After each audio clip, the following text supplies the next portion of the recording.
So hello everyone. हमने अपने previous lecture के अंदर बायोलॉजी और साइंस के बारे में और डिविजन्स ऑफ बायोलॉजी के बारे में पढ़ा था। आज के लेक्चर में हम पढ़ेंगे ब्रांचेस ऑफ बायोलॉजी के बारे में। हमारी बुक में टोटल 16 ब्रांचेस के बारे में लिखा गया है। हम वन बाय वन डिस्कस करेंगे। आई नो 16 है तो आप बोलोगे 16 हम कैसे याद करेंगे, इतनी सारी हम तो भूल जाएंगे। तो हर एक चीज को थोड़ा थोड़ा के याद करोगे तो वो ईजी लगेगी।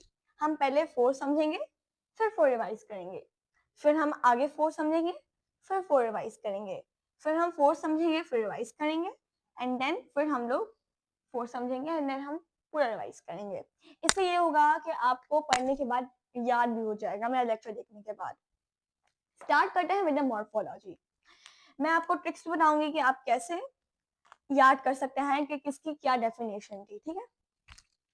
मॉर्फोलॉजी, अब देखें फो, अब हमारे पास मॉर्फोलॉजी अगर आप देख रहे होंगे तो ये जो पी एच है ना, पी एच, ये जो पी एच होता है इसका साउंड होता है एफ, ठीक है। मॉर्फो और ओ, फो मतलब पी मतलब प और एच जब उसके साथ हम मिलाते हैं तो वो फो हो जाता है, फॉर्म। अब जब आप मॉर्फोलॉजी आप जब पढ़ोगे तो आपके दिमाग में आएगा फो, और फो सुन के आपके दिमाग में आएगा फॉर्म। तो मॉर्फोलॉजी यही होता है। मॉर्फोलॉजी के डेफिनेशन की बात की जाए तो morphology is the study of form and structure of living organisms. क्या होता है? Form and structure. इसके अलावा स्ट्रक्चर किसका? लिविंग ऑर्गेनिजम्स को लिखने की जरूरत नहीं है, ठीक है। इसके अंदर हम लोग एक्सटर्नल ऑर्गन्स के बारे में पढ़ते हैं। किसके बारे में?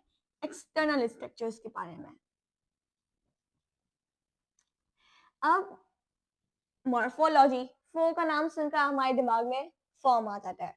मॉर्फोलॉजी के हम फॉर्म और स्ट्रक्चर पढ़ते हैं, basically external structure of living organism. अब आता है एनाटॉमी। एनाटॉमी और इंटरनल, एनाटॉमी एंड इंटरनल। अब इसे कनेक्ट करने की कोशिश करें। देखिए एनाटॉमी और इंटरनल दोनों का हमारे पास साउंड सेम आ रहा है। एनाटॉमी, इंटरनल, मतलब बिल्कुल सेम नहीं लेकिन फिर भी थोड़ा बहुत। Anatomy, internal. तो एनाटॉमी के अंदर क्या होता है? Internal structure. The study of internal structure is called anatomy. Morphology में क्या था? Morphology, form, form and structure of living organisms.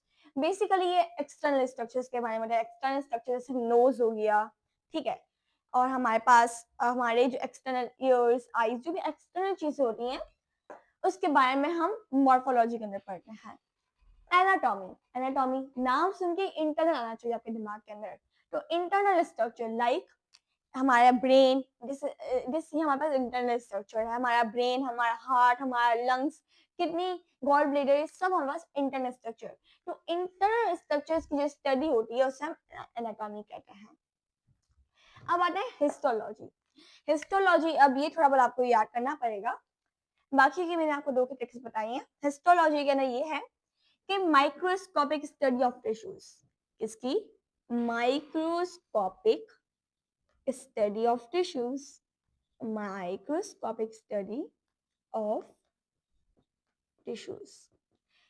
अब आप ये चीज ना जब आप पढ़ रहे हैं तो आप उसको लिख लिया करें, मतलब बेशक अपने हाथ में लिखें लेकिन लिखा करें, वो आपके दिमाग में रहेगी। अब हिस्टोलॉजी आप पढ़ रहे हैं तो हिस्टोलॉजी मतलब टिश्यूज की स्टडी, लेकिन माइक्रोस्कोपिक, क्योंकि हम टिश्यूज को माइक्रोस्कोप के जरिए देखते हैं ना। माइक्रोस्कोप क्या होता है? जो बहुत टिनी ऑर्गेनिज्म, टिनी जो भी छोटी चीजें होती हैं उन चीजों को देखने के लिए माइक्रोस्कोप का इस्तेमाल करते हैं।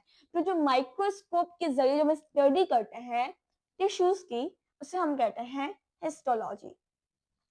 अब आता है सेल बायोलॉजी। सेल बायोलॉजी, अब ये तो बहुत इजी है, इसको बताने में तो मुझे लगता है कि आपको इतनी परेशानी नहीं होगी, because whenever you see the name cell biology आपके दिमाग में क्या आ रहा है? सेल, सेल की स्टडी। सेल बायोलॉजी में हम क्या पढ़ते हैं? स्ट्रक्चर, स्ट्रक्चर पढ़ते हैं एंड फंक्शन। स्ट्रक्चर के अलावा फंक्शन पढ़ते हैं। किसके बारे में?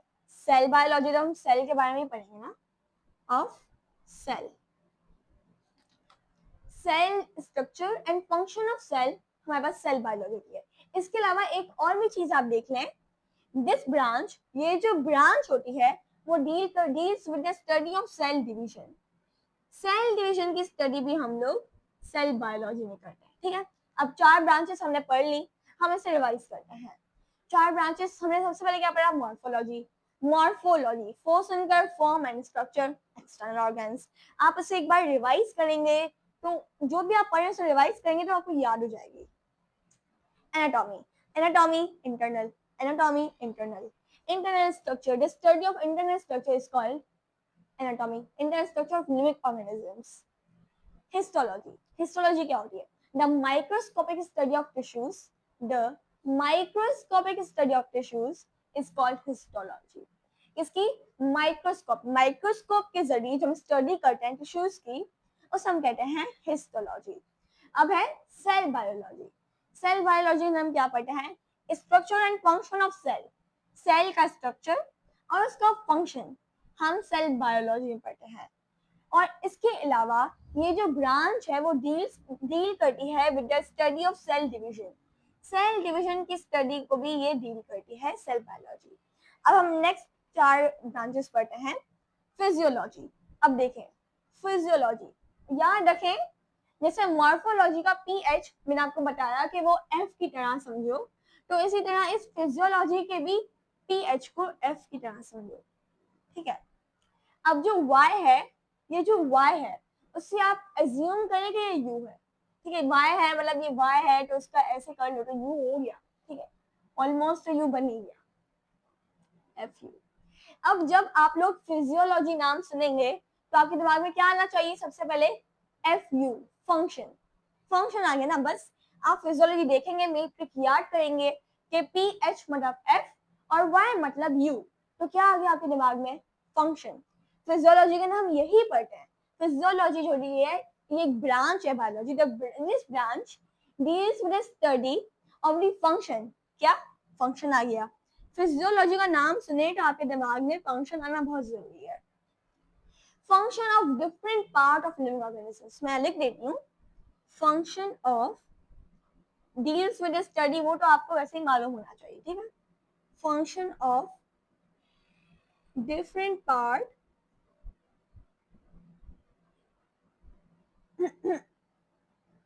of living organisms, of living, मेरी राइटिंग है थोड़ी खराब, देखें बस।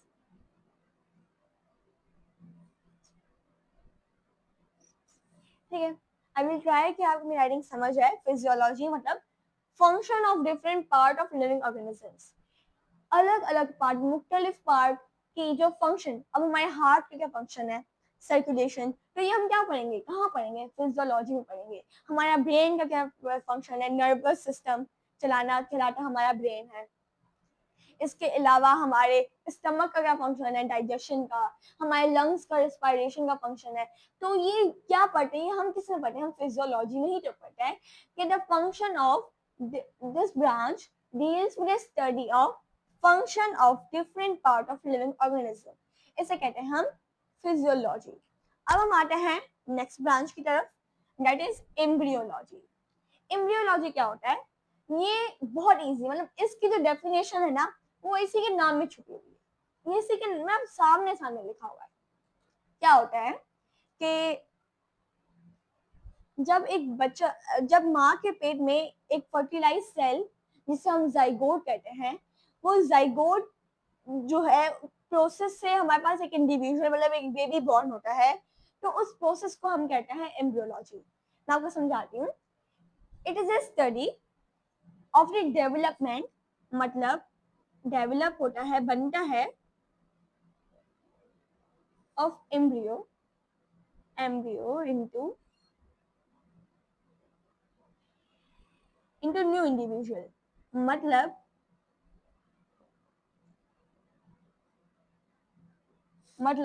किस तरह माँ के पेट में जो एक जाइगोट होता है, फर्टिलाइज सेल होता है, वो किस तरह कैसे प्रोसेस से हमारे पास बिल्कुल एक बेबी बॉर्न बच्चा पैदा होता है, उस पूरे प्रोसेस को कैसे वो डेवलप होता है, वो हम एम्ब्रियोलॉजी पढ़ते हैं। तो मुझे लगता है इसमें आपको परेशानी नहीं होगी, बिकॉज एम्ब्रियोलॉजी के अंदर ही एम्ब्रियो का नाम छुपा हुआ है। तो आप जैसे ही एम्ब्रियोलॉजी का नाम सुनोगे तो आपकी डेफिनेशन दिमाग में आ जाएगी कि it deals with study of the development of an embryo. Embryo की डेवलपमेंट होती है इनटू न्यू इंडिविजुअल, मतलब एक नया इंसान बनता है उस फर्टिलाइज सेल से। इतना सेल जो है फर्टिलाइज सेल, उससे एक न्यू इंडिविजुअल पैदा होता है जिसके अंदर सारे ऑर्गन्स होते हैं, हर चीज होती है।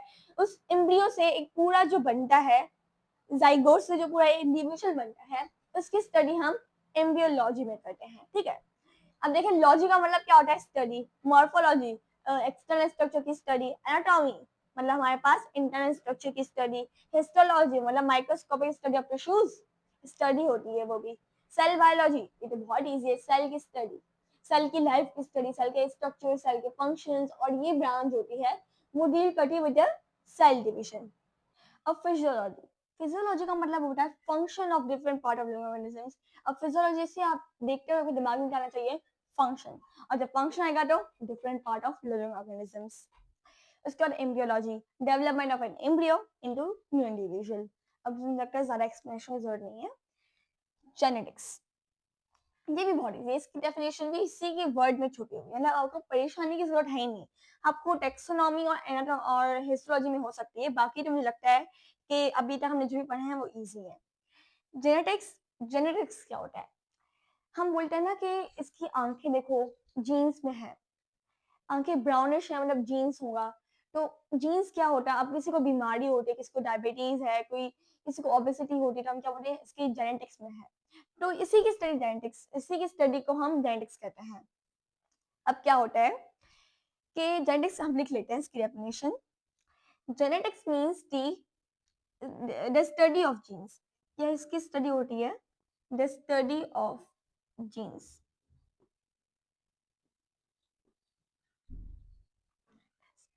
And the role in inheritance, marker change हो गया, 1 second. And the role in inheritance, and their role in inheritance.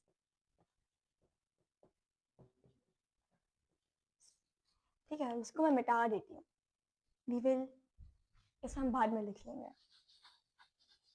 ठीक है, क्या होता है the study of genes, genes की स्टडी और उनका रोल एंड इनहेरिटेंस, उसे हम कहते हैं जेनेटिक्स। अब आप बोलेंगे कि जीन्स का क्या मतलब होता है, इनहेरिटेंस का क्या मतलब होता है, मैं आपको बताती हूँ। इनहेरिटेंस का मतलब होता है the transmission of character from one generation to the another, मतलब कैरेक्टरिस्टिक्स का ट्रांसमिशन। अब बोलते हैं ना कोई इंसान अगर झूठ बोल रहा है, बोलता है इसकी माँ पे गया, इसकी माँ भी बहुत झूठ बोल रही थी, तो ये होता है जीन्स, मतलब करेक्टर का ट्रांसमिशन होता है। फॉर एग्जाम्पल किसी के बाल बहुत लंबे हैं, ठीक है, तो जब उसका बच्चा पैदा होगा तो उसके बाल भी जीन्स की वजह से लंबे पैदा होंगे, तो इसे हम कहते हैं जेनेटिक्स। इनहेरिटेंस का मतलब क्या होता है कि ट्रांसमिशन ऑफ करेक्टर, ट्रांसमिशन होना मतलब ट्रांसफर होना करेक्टरिस्टिक का एक जनरेशन से दूसरी जनरेशन से, मतलब माँ का गया अपनी बेटी पर या बाप का गया अपने बेटे पर, कुछ भी। एग्जाम्पल की तरफ, फॉर एग्जाम्पल जब किसी के बाल ब्राउनिश होते हैं तो उसके बच्चे के बाल भी ब्राउनिश होते हैं, तो क्या होता है वो जीन्स की वजह से होता है, इनहेरिटेंस की वजह से होता है। ठीक है, वरासत में उनको मिलता है। इनहेरिटेंस का मतलब क्या होता है, वरासत, है ना, वरासत। तो उनको वरासत में ही मिलती है, अगर ब्राउन आंखें हैं वो भी हम कहते हैं वरासत में मिली है, तो यही हमारे पास होता है जेनेटिक्स। अब आते हैं टेक्सोनॉमी। टेक्सोनॉमी का क्या मतलब होता है, टेक्सोनॉमी का मतलब इसलिए थोड़ा ट्रिकी है बिकॉज इसके अंदर कोई ट्रिक इतनी ज्यादा खास नहीं है, लेकिन फिर भी हम इससे समझने की कोशिश करते हैं। टेक्सोनॉमी मतलब naming, naming and classification. Classification का मतलब क्या, डिवाइड करना, तकसीम करना, एंड क्लासिफिकेशन,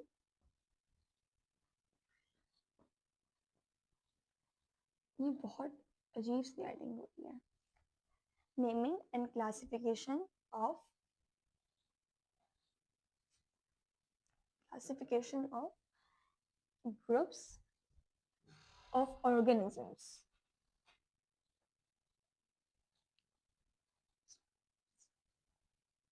तो आगे मैं लिख नहीं रही, इनटू ग्रुप्स एंड सब ग्रुप्स। ठीक है, टेक्सोनॉमी का क्या मतलब होता है, नेमिंग एंड क्लासिफिकेशन, मतलब जो हमारे पास ऑर्गेनिजम्स हैं उनको अलग अलग ग्रुप में हमें क्लासीफाई करना। अब देखें इन द हम लोगों ने जो प्रीवियस लेक्चर पढ़ा था उसके अंदर हमने क्या किया था, लिविंग ऑर्गेनिजम्स को आपस में डिवाइड किया था, लिविंग ऑर्गेनिजम्स को डिवाइड किया था किसके अंदर, लेट मी टेल यू। अब जैसे हमने क्या था, जूलॉजी, बॉटनी, माइक्रोबायोलॉजी। मतलब क्या किया हम लोगों ने नेमिंग एंड क्लासिफिकेशन, हमने लिविंग ऑर्गेनिजम्स को क्लासिफाई किया, क्या किया, उसको डिवाइड किया इनटू डिफरेंट ग्रुप्स एंड सब ग्रुप्स, डिफरेंट ग्रुप्स के अंदर क्लासिफिकेशन भी की। ये क्लासिफिकेशन हो गई ना लिविंग ऑर्गेनिजम्स की, जूलॉजी, बॉटनी, माइक्रोबायोलॉजी, इसको डिवाइड कर दिया गया एंड नेम किया गया। अब हम लोगों ने जूलॉजी, एनिमल की स्टडी है तो हमने जूलॉजी का नाम रख दिया, माइक्रो ऑर्गेनिजम्स की स्टडी तो हमने माइक्रोबायोलॉजी का नाम रख दिया। तो टेक्सोनॉमी का मतलब ये होता है, ठीक है। टेक्सोनॉमी का नाम दिमाग में अब क्या आएगा, नेमिंग एंड क्लासिफिकेशन। हम क्लासिफाई करते हैं, उनके नेम रखते हैं ऑर्गेनिजम्स को, उनको ग्रुप्स एंड सब ग्रुप्स, उनको ग्रुप और सब ग्रुप के अंदर हम लोग उनको क्लासिफाई करते हैं और क्लासिफाई करने के बाद उनका नाम भी रखते हैं, ठीक है। ये हमारे पास होता है टेक्सोनॉमी। रिवाइज कर लेते हैं एक बार ताकि फिर हम यहाँ की सारी जो भी लिखा हुआ है उसको मिटा दें, ताकि यहाँ पर हम अच्छे से पढ़ा सके, ठीक है। मॉर्फोलॉजी फॉर्म होती है, form and structure of living organisms. Anatomy internal structure. Histology microscopic study of tissues. Cell biology cell की स्टडी, सेल के स्ट्रक्चर और सेल के फंक्शन की स्टडी, और ये जो ब्रांच है वो डील करती है study of cell division. Physiology function होता है, physiology FU function, different part of living organism, जैसे हार्ट का फंक्शन सर्कुलेशन होता है, लंग्स का रिस्पायरेशन होता है, ऐसे। एम्ब्रियोलॉजी मतलब development of embryo into new individual, एक एम्ब्रियो से एक न्यू इंडिविजुअल तक जो भी प्रोसेस हो रहा है उससे हम एम्ब्रियोलॉजी कहते हैं। Genetics genes, transmission of character, ठीक है, उसको हम जेनेटिक्स कहते हैं। Study of genes and role in inheritance, उसका जो रोल होता है इनहेरिटेंस के अंदर, उसको हम जेनेटिक्स कहते हैं। टेक्सोनॉमी मतलब naming and classification of organisms into groups and सब ग्रुप्स। अब आप इसे ना एक बार ऐसे आंखें बंद करके याद करने की कोशिश करें कि क्या होता था। मॉर्फोलॉजी, एनाटॉमी, कोई अपने दिमाग में इमेजिन करें इसकी क्या थी definition. Histology, cell biology, physiology, embryology, genetics and then taxonomy. इसलिए रिवाइज करना है कि आपको याद रहे, ठीक है। हम आते हैं अपनी बाकी 16 अपनी बाकी की 8 ब्रांचेस के ऊपर। अब हमारी जो 9th ब्रांच है वो है पैलेंटोलॉजी।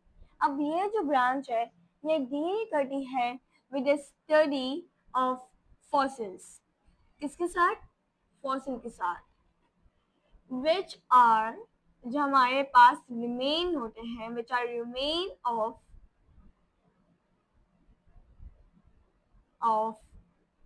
एक्सटिंक्ट ऑर्गेनिजम्स, किसकी, एक्सटिंक्ट ऑर्गेनिजम्स पे, ठीक है। अब एक्सटिंक्ट ऑर्गेनिजम्स क्या होते हैं, एक्सटिंक्ट ऑर्गेनिजम्स वो ऑर्गेनिजम्स होते हैं जो हमारे पास मिलियन ऑफ ईयर्स पहले इस दुनिया में मौजूद थे लेकिन अब वो खत्म हो चुके हैं। जैसे इसके एग्जाम्पल है डायनासोर। डायनासोर जो है वो एक्सटिंक्ट हो चुके हैं, वो मिलियन ऑफ ईयर्स पहले हमारे पास थे लेकिन अब वो हमारे पास खत्म हो चुके हैं। तो पैलेंटोलॉजी जो होता है वो हमारे पास फॉसिल्स की स्टडी होती है। फॉसिल्स हमारे पास क्या हो सकते हैं, मतलब कि डायनासोर्स की बोन्स, हमारे पास डायनासोर की बोन्स, उसकी टीथ्स, ये हमारे पास के फॉसिल हो सकते हैं, ठीक है। बोन्स, टीथ जो हमारे पास रिमेन होते हैं उन एक्सटिंक्ट ऑर्गेनिजम्स के, जैसे कि डायनासोर हो गया। अब ये जो पैलेंटोलॉजी है इसकी स्पेलिंग थोड़ी डिफिकल्ट है, सो मैं कोशिश करूंगी कि आपको स्पेलिंग याद करवाऊं इस पैलेंटोलॉजी की, ठीक है।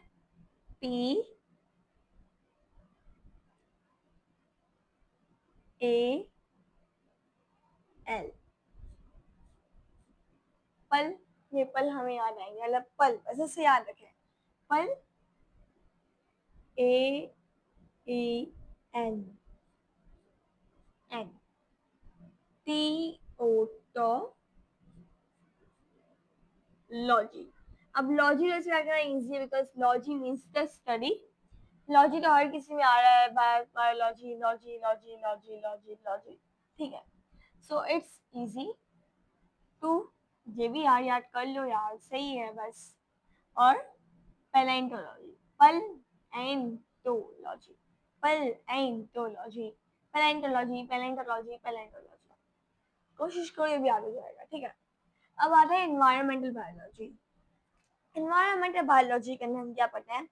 इसकी डेफिनेशन इसी के नाम में छुपी हुई क्या है? रिलेशनशिप। इसका हम याद रखें, एक सेकेंड, इसे हम मिटा देते हैं। अब देखें, एनवायरमेंटल बायोलॉजी का हम याद रखते हैं ताकि कुछ समझ आए। एनवायरमेंटल बायोलॉजी के लिए क्या पता है? रिलेशनशिप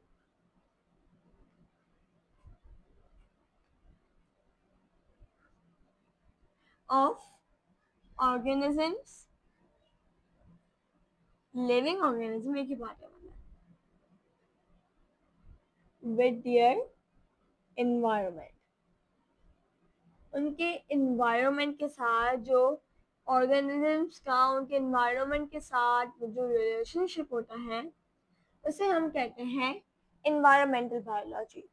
अब क्या होता है कि अब देखें, जो बहुत ठंडे इलाके होते हैं, जैसे पोलर बियर जो होता है वो बहुत ठंडे इलाकों में रहता है, और इसीलिए आपने नोट किया होगा कि उसकी जो खाल होती है, उसकी जो फर होता है वो बहुत थिक होती है, बहुत मोटी होती है, ताकि वो अपने आप को सर्दी से प्रोटेक्ट कर सके। तो ये पोलर बियर और उस, क्या कह सकते हैं हम लोग, कोल्ड एरिया, कोल्डेस्ट एरिया का आपस में रिलेशनशिप हुआ, ठीक है। मतलब पोलर बियर है तो उसके पास क्या है? थिक फर है, ताकि वो अपने आप को प्रोटेक्ट कर सके, ठीक है, ऐसे।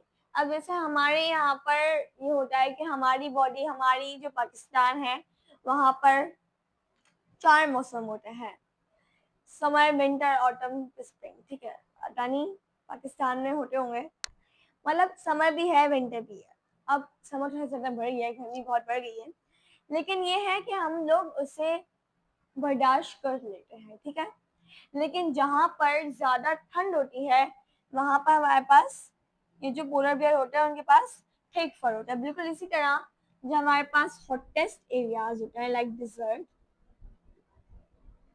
हॉटेस्ट एरियाज लाइक डिजर्ट जहाँ पे केविन होता है, उसके पास क्या होता है, आपने देखा होगा, उसके ऊपर एक हम्प होती है जिसके अंदर वो पानी को स्टोर करता है। क्या करता है? पानी को स्टोर, बिकॉज हमें पानी की किल्लत होती है, उनके एनवायरनमेंट में पानी की किल्लत होती है, इसलिए पानी को स्टोर करता है। और इसकी जो फीड होता है ना, वो भी उसको उस एनवायरनमेंट की रेट में चलने में उनको मदद करता है। तो ये क्या है? ये हमारे पास एनवायरमेंटल बायोलॉजी है, ठीक है। अब है सोशियो बायोलॉजी। सोशियो बायोलॉजी क्या है? It is the study of the social behaviour of animals. क्या? Social behaviour of animals that make societies, जो सोसाइटीज को बनाते हैं।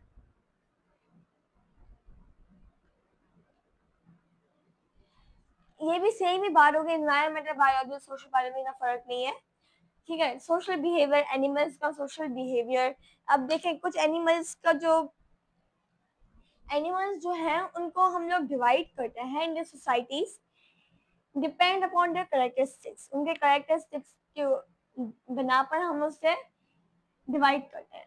तो जो सोशल बिहेवियर होता है एनिमल्स का, जो सोसाइटीज बनाता है, उसकी जो स्टडी होते हैं उसे हम सोशियो बायोलॉजी कहते हैं, ठीक है। इसका नाम भी हम लोग यहीं पे लिखा हुआ है, तो उस डेफिनेशन को याद करने में मसला नहीं होगा।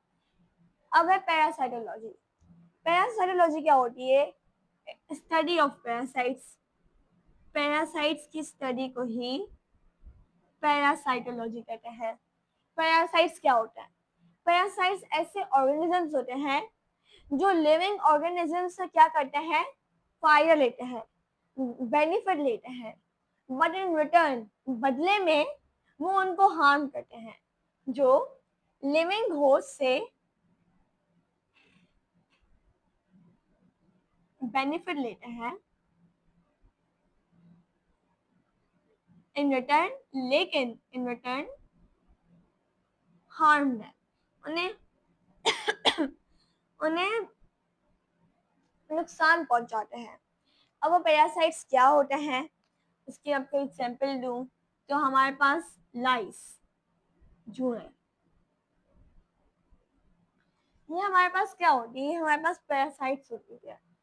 जुएं जो है वो हमारे पास पैरासाइट्स होती हैं बिकॉज ये हमारे पास हमारे सर का खून, हमारे हमारे हमारे सर का खून ले रही है, मतलब अपनी खुराक ले रही है हमारे सर के खून से, ठीक है, अपना बेनिफिट कर रही है, लेकिन इन रिटर्न हार्म देम, हाँ हमें हार्म करती है, हमें नुकसान पहुंचाती है, हमें इरिटेट करती है, हमें एचिंग करती है, हमें परेशानी का सामना करना पड़ता है। जैसी बातें खुजली होती है बालों में, जब हमारे पास जो लाइस होती हैं वो हमारा जो खून है उसको पीती है, ठीक है। Lice is the example of parasites. इसके अलावा मॉस्किटोज, मच्छर, मच्छर हमारा खून खाते हैं लेकिन बदले में हमें हार्म करते हैं। मच्छर की वजह से हमें डेंगू होता है, हमें मलेरिया होता है,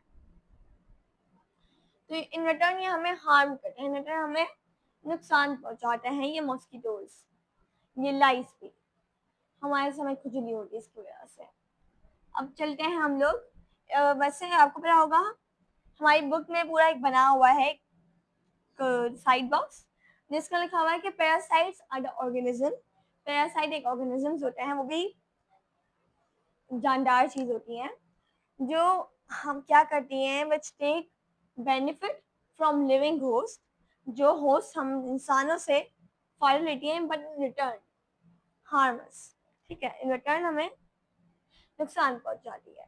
अब है biotechnology, this is the my most favourite, ये मेरी सबसे फेवरेट है और बायोलॉजी इसलिए फेवरेट है, लेकिन अगर मुझे बड़े होकर चांस मिलेगा तो मैं बायोटेक्नोलॉजी करूंगी इंशाल्लाह। वेल अब हम देखते हैं कि बायोटेक्नोलॉजी क्या होती है। तुम्हें बता दिया है, बात नहीं, इजी है। अब हम आते हैं बायोटेक्नोलॉजी। बायोटेक्नोलॉजी क्या होती है, it deals with the practical application of living organisms that make substances for the welfare of mankind। इसका मतलब क्या होता है, क्या है यार, बायोटेक्नोलॉजी प्रैक्टिकल एप्लीकेशन, तो बड़ा बड़ा लिखो यार, खाली जगह है। प्रैक्टिकल एप्लीकेशन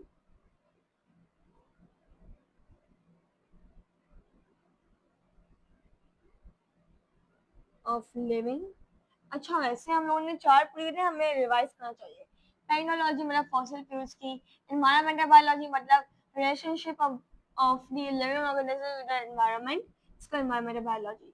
सोशल बायोलॉजी मतलब social behaviour of animals that make societies, इसकी स्टडी को सोशल बायोलॉजी कहते हैं। पैरासाइटोलॉजी मतलब the study of parasites, parasites की स्टडी जैसे लाइस, मॉस्किटोज, इनकी स्टडी को पैरासाइटोलॉजी कहते हैं। Biotechnology, it is my favourite branch, ठीक है। Practical application of living organisms,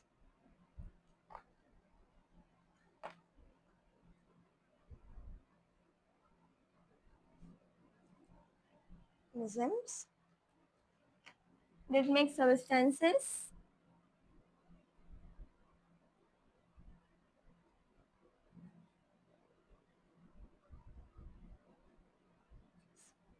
for the welfare of mankind।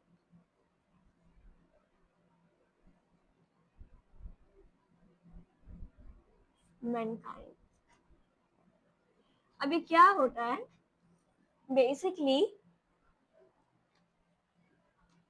practical application of living organisms क्या करते हैं बायोटेक्नोलॉजिस्ट जो होते हैं वो लिविंग ऑर्गेनिजम्स जैसे कि बैक्टीरिया हो गया, हमारी बॉडी के सेल हो गए, एंजाइम्स हो गए हमारी बॉडी के, उन एंजाइम्स की मदद से ऐसे प्रैक्टिकल एप्लीकेशंस बनाते हैं। प्रैक्टिकल मतलब हमारी जिंदगी में जो प्रैक्टिकल होता है, ठीक है, बनाते हैं, ऐसे सब्सटेंस बनाते हैं जो हमारी बॉडी के लिए फायदेमंद होते हैं, जो हमारे लिए बेनिफिशियल होता है। लाइक एग्जाम्पल अगर मैं आपको दूंगी तो आपको और अच्छे समझ आएगा। जैसे बैक्टीरिया की मदद से, with the help of bacteria की मदद से ये लोग क्या बनाते हैं, इंसुलिन बनाते हैं to reduce the risk of diabetes. या अगर किसी को डायबिटीज होती है तो ये जो बायोटेक्नोलॉजी है, मैं कंप्लीट कर दूं, बायोटेक्नोलॉजी जो है ये हमें हेल्प करती है कि हम बैक्टीरिया, लिविंग ऑर्गेनिजम्स के जरिए, लिविंग ऑर्गेनिजम्स यानी इंसानों के जरिए नहीं, इंसानों के सेल हो गए, एनिमल्स हो गए, एंजाइम हो गए, बैक्टीरिया हो गए, इनकी मदद से हम लोग क्या करें, ऐसे सब्सटेंस बनाए जो वेलफेयर का मतलब होता है help, any kind of help, जो लोगों की मैन काइंड की हेल्प कर सके, ठीक है। इसका मतलब होता है बायोटेक्नोलॉजी। जैसे लोग क्या है, बैक्टीरिया से इंसुलिन बनाया जाता है जो डायबिटीज को कम करते हैं, ठीक है। अब है इम्यूनोलॉजी, इसका भी यहीं पे लिखा हुआ है। इसका ये होता है कि स्टडी ऑफ इम्यून सिस्टम, किसकी, इम्यून सिस्टम की। और हम ज्यादा इम्यून सिस्टम में क्या पढ़ते हैं, WBCS के बारे में, मतलब हमारी जो बॉडी में इम्यून सिस्टम को जो सबसे ज्यादा करता है वो क्या, कौन करता है, व्हाइट ब्लड सेल्स, ठीक है। तो क्या होता है, इम्यूनोलॉजी का नाम क्या पता है, इम्यून सिस्टम के बारे में, deals with study of immune system of animals, ठीक है, जो उनको डिफेंड करते हैं, which defend their bodies, which defend their bodies, which defends their bodies against इसके इन्वेडिंग माइक्रो, हमला करने वाले, अगेंस्ट का मतलब इन्वेडिंग मतलब हमला करने वाले, हमला करने वाले माइक्रोब्स, ठीक है। तो इम्यून सिस्टम क्या होता है, इम्यूनोलॉजी क्या होता है, deals with study of immune system, immune system की स्टडी को डील करता है, जो डिफेंड करता है बॉडी को अगेंस्ट इन्वेडिंग माइक्रोब्स, हमला करने वाले माइक्रोब से बचाता है। बैक्टीरिया, माइक्रोब्स क्या होता है, बैक्टीरिया, यही फंजाई वगैरह, ये हमारे पास माइक्रोब्स होते हैं। देखिए कुछ हमारी बॉडी में गुड बैक्टीरियाज भी होते हैं, कुछ बैड बैक्टीरियाज भी होते हैं, कुछ हमारी बॉडी में अच्छे बैक्टीरियाज होते हैं और कुछ बुरे बैक्टीरियाज होता है। तो ये हमें डिफेंड करता है अगेंस्ट बुरे माइक्रोब से, बुरे बैक्टीरिया से, ठीक है। अब हम ये चलते हैं एंटोमोलॉजी। एंटोमोलॉजी बहुत इजी है, इसको याद रखना पड़ेगा। एंटोमोलॉजी मतलब इंसेक्ट्स, एंटोमोलॉजी मतलब इंसेक्ट्स, ये दिमाग में बिठा दो दैट एंटोमोलॉजी मीन्स इंसेक्ट। तो क्या होता है, it is a study of insects, किसकी स्टडी है, it is the study of insects, कीड़े मकोड़ों की जो स्टडी होती है उनको हम एंटोमोलॉजी में पढ़ते हैं, कीड़े मकोड़ों की, ठीक है। अब कीड़े मकोड़े क्या होते हैं, कॉकरोच हो गया और कीड़े मकोड़े, ठीक है, कीड़े मकोड़े, उनकी स्टडी हम लोग एंटोमोलॉजी में पढ़ते हैं। अब आता है फार्माकोलॉजी, क्या आता है, फार्माकोलॉजी। फार्माकोलॉजी तो आपको मालूम ही होगा, बताने की जरूरत नहीं है, लेकिन फिर भी हम आपको बता देते हैं कि फार्माकोलॉजी का मतलब होता है, it deals with study of drugs, drugs का अब ड्रग्स कुछ अच्छी भी होती हैं हमारी बॉडी में, ड्रग्स को as a sense of medicine भी हम कह सकते हैं, ड्रग्स को हम मेडिसिन भी कह सकते हैं। कुछ ड्रग्स बुरी भी होती हैं जो नशे की होती हैं, ठीक है, और ड्रग्स को मेडिसिन भी कह सकते हैं। फार्माकोलॉजी क्या होता है? In deals with study of drugs and their effect, और उनका हमारी बॉडी पे असर, and their effect and their impact on human body, on the system of human body, the system of, हमारी बॉडी के ऊपर सिस्टम होता है ना, on system of human body.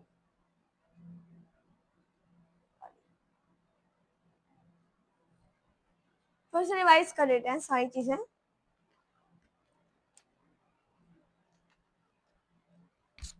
Palaeontology क्या है? फॉसिल्स की study which are remain of ex organisms. Palaeontology, ठीक है, याद कर दो नाउ। आई नो थोड़ा डिफिकल्ट है लेकिन याद हो जाएगा, ठीक है। Environmental biology, relationship of living organisms with the environment is called environmental biology. Social biology, social behavior of animals that make societies, ठीक है। अब है पैरासाइटोलॉजी, पैरासाइट्स की स्टडी, जैसे हमारे पास बता दिया मैंने, फ्लाइस हो गया, मॉस्किटोज हो गया,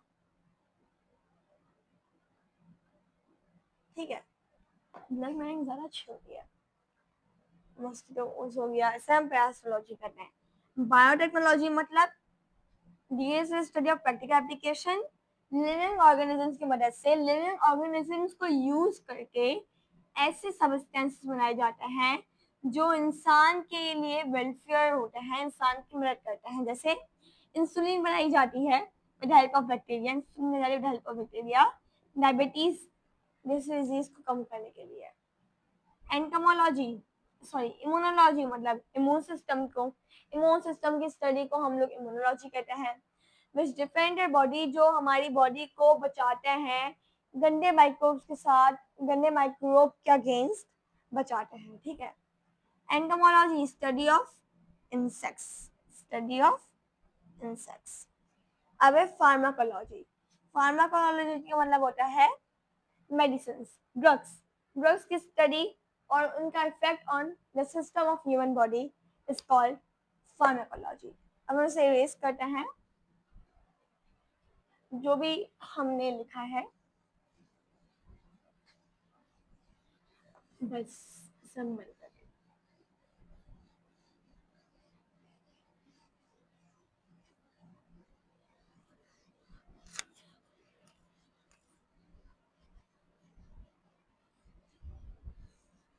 अभी फिलहाल इतना भी सही है, ठीक है। अब हमारी बुक में साइड बोर्ड में कुछ लिखा हुआ है, उसे भी हम लोग देख लेते हैं। मैंने लिखा हुआ है एक बार साइड बॉक्स में, हम यहाँ बॉक्स में आ लेते हैं माइक्रोबायोलॉजी के बारे में। किसके बारे में? माइक्रोबायोलॉजी के बारे में।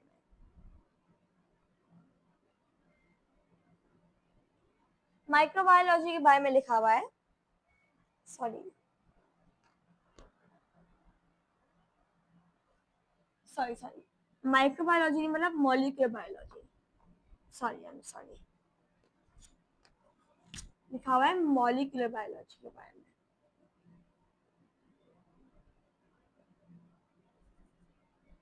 क्या करता है this branch? This is study of molecule of life. Molecular biology मतलब मॉलिक्यूल, और बायोलॉजी मतलब life, logy study, study of molecule of life, molecule of जिंदगी के अंदर मॉलिक्यूल्स। हमारी बॉडी के अंदर कौन कौन से मॉलिक्यूल्स इस्तेमाल होता है ना हमारी बॉडी में? कौन कौन से होते हैं? Water, protein, carbon, carbohydrate and nucleic acid. अब हमारे पास एक और साइड बॉक्स होता है पैरासाइट्स का, मैं आपको बता चुकी हूँ। पैरासाइट्स और ऑर्गेनिजम्स जो हमारी बॉडी से फायदा लेते हैं एंड न्यूट्रन हार्मस। ठीक है, अब हमारे पास एक और साइड बॉक्स बना हुआ है जहाँ पे लिखा हुआ है अबाउट मेजर बायोलॉजिकल इश्यूज। यहाँ लिखते हैं major biological issues. Major biological issues आजकल क्या हो सकता है, सोचें। सबसे पहले है ह्यूमन पॉपुलेशन ग्रोथ, बच्चे बहुत पैदा हो रहे हैं, ह्यूमन पॉपुलेशन ग्रोथ। ठीक है, सो ह्यूमन पॉपुलेशन, पॉपुलेशन का मतलब बड़ा तादाद, ह्यूमन इंसान, और ग्रोथ मतलब बढ़ना। ह्यूमन की पॉपुलेशन बहुत बढ़ रही है। सेकंड नंबर पे आता है इन्फेक्शियस डिजीज। डिजीजेस बहुत ज्यादा बढ़ रहे हैं, डिजीजेस बहुत बढ़ रहे हैं, हद से ज्यादा बढ़ रहे हैं। इसके अलावा ड्रग्स का साइड इफेक्ट पड़ता है हमारी बॉडी पे, तो ये एक बायोलॉजिकल इशू है, मेजर बायोलॉजिकल इशू है। At last pollution.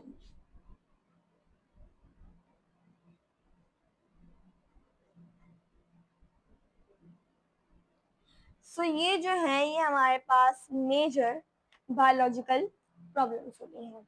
उम्मीद करती हूँ आपको आज का लेक्चर समझ आ गया होगा, और अगर आ गया होगा तो बस अल्लाह हाफिज, थैंक यू सो मच।